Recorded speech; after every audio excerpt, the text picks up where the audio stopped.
everyone, my name's Dan and welcome to another Prima webinar. Today we're going to be going through how you can show, hide and reorder any of your columns on Prima. This can be done on any of your lookups and various windows throughout Prima. If we start off on the sales order processing and orders, just as an example. In the past you weren't able to kind of change the order of these and also hide and show whichever ones that you'd like.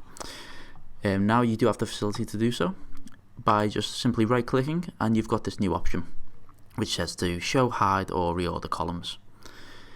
In this instance, if we say you wanted to hide the notes column on this lookup, all you'd need to do is right click, select this option, and then what you'll see here is a list of all of your column headers in order. So all we'd have to do is scroll down to find the column for notes, which is here, deselect it, and once I apply the change, the notes column will disappear from this lookup.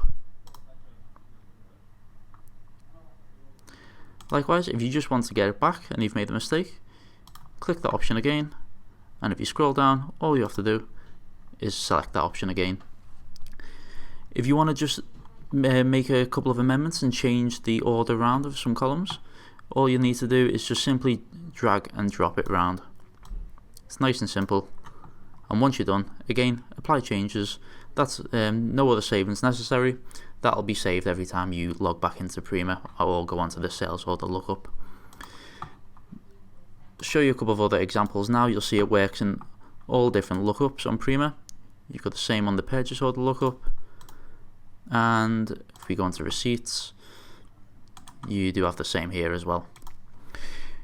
You do also have the option in a couple of other windows other than your general more common lookups. So for example, if we go into the price check,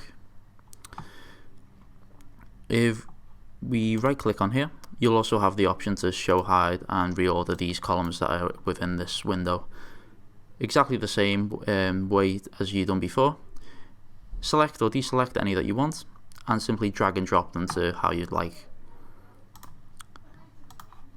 It also works on other windows such as available lines windows. Simply again, right click and you've got the same options. So really within any area of Prima where they do have column headers, you can now customize them and make them bespoke to yourself depending on what you want to see. So you can see within this purchase order, if I click this buy more button, because this has got column headers, you do have the option within there as well. So you can do this within multiple parts of Prima. You can do as much or as little as you'd like. Simply just click apply changes and that's all done. Whenever you log back in or go back to that place in Prima, your settings will be saved for future. Thanks very much for listening today, and I hope to see you again soon.